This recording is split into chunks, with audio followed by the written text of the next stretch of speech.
Bom dia, meus amigos, bom dia, minhas amigas. Sábado, dia da gente bater o nosso papo, né?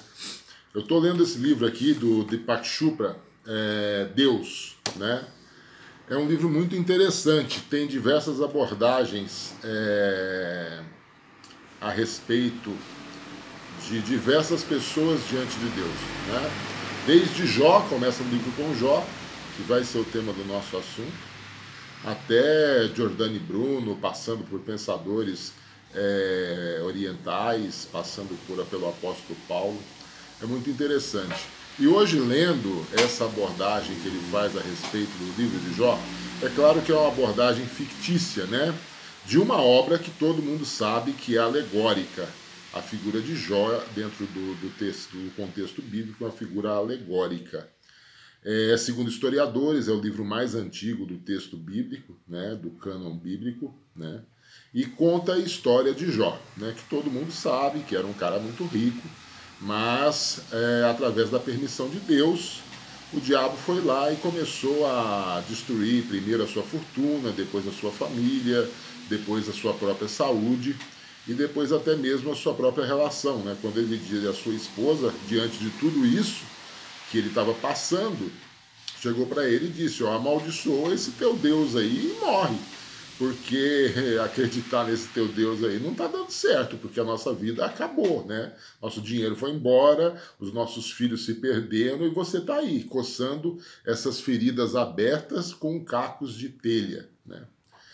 E na temática do texto bíblico abordada pelo Deepak Chopra, ele faz uma analogia, é uma obra de ficção, uma obra romanceada, né? Então ele coloca outros aspectos anteriores mesmo, até mesmo o início vamos chamar, da desgraça de Jó, né? Mas a minha intenção aqui não é fazer nenhuma abordagem religiosa e tampouco abordando aspectos divinos, nada disso. Eu quero trazer esse texto para a nossa vida. Porque Jó, em nenhum momento, ele fraquejou a sua fé. Ele prosseguiu firme, mesmo diante de tudo que ele estava passando. Perdas, saúde, enfim, abandono, né? Ele só conta com 3 amigos que o julgam o tempo todo, né? Pois ele tinha a plena convicção de que ele era reto diante de Deus. E embora os seus amigos falassem: não, você não é reto, porque se você fosse reto, essa montoeira de coisa ruim não estariam acontecendo em sua vida, né? Agora, ele tinha convicções, ele tinha certeza, ele era um cara resolvido diante de Deus, né? E se a gente começar a colocar isso para a nossa vida, né? As nossas convicções a respeito de nós mesmos. Nós nos conhecemos, nós temos convicções firmes sobre nós mesmos? Eu acho que não. Nós, na situação de Jó, iríamos começar a procurar pelo em ovo. E a gente procurando acha, né? Porque nós não temos convicções firmes a respeito do nosso passado.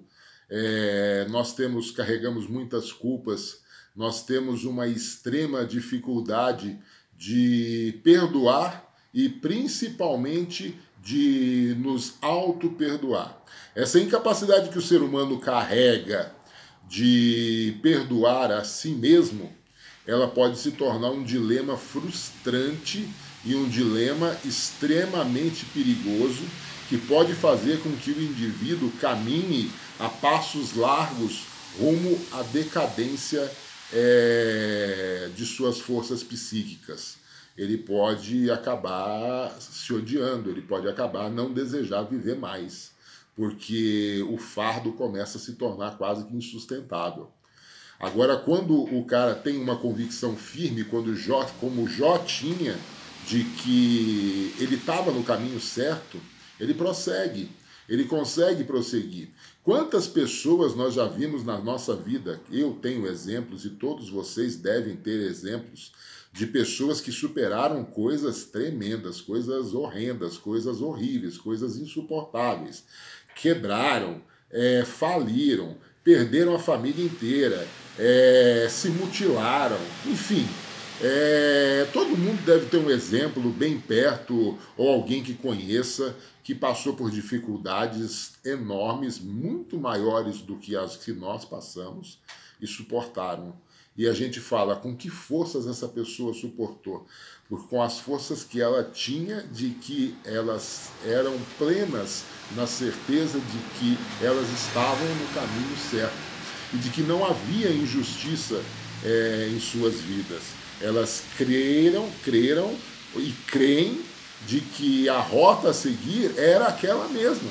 Então elas continuaram prosseguindo, porque a maioria dos fracassos, eles não se dão por incompetência. A maioria dos fracassos se dão por desistência. As pessoas no meio do caminho desistem dos sonhos, desistem dos projetos, desistem das realizações profissionais, afetivas, desistem da própria família, porque eu acho que eu não fui correto, porque eu penso que eu fiz errado, e na realidade isso é uma incapacidade da pessoa em reconhecer os seus próprios erros, se perdoar, esquecer o passado e jogar a bola para frente, porque em nenhum momento Jó questionou o seu passado, ele questionou a sua vivência diante da divindade, diante dos preceitos morais que ele carregava, né? Porque a convicção dele falou mais alto.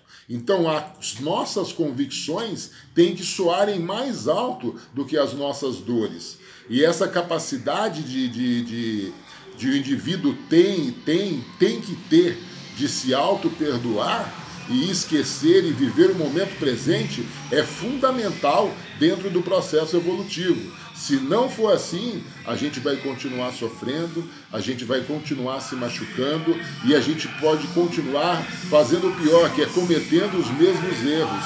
Porque na ausência do perdão vem a culpa e na presença da culpa vem aquele círculo vicioso. Eu me culpo, eu erro, eu me culpo, eu erro, e cada vez aumentando mais no estilo bola de neve.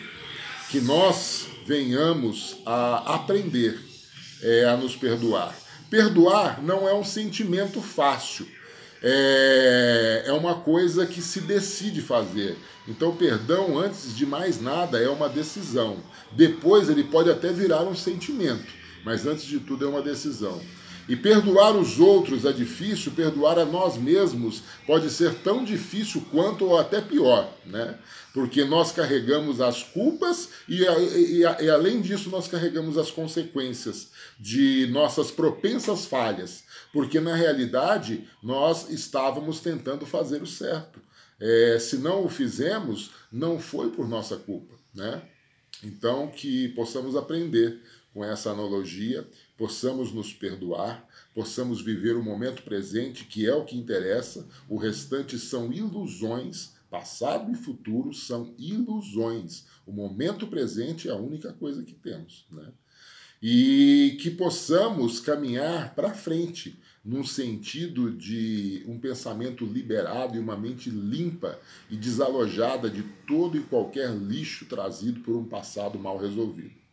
Que vocês tenham um excelente final de semana, que vocês tenham uma semana abençoada e fiquem com Deus. Um abração.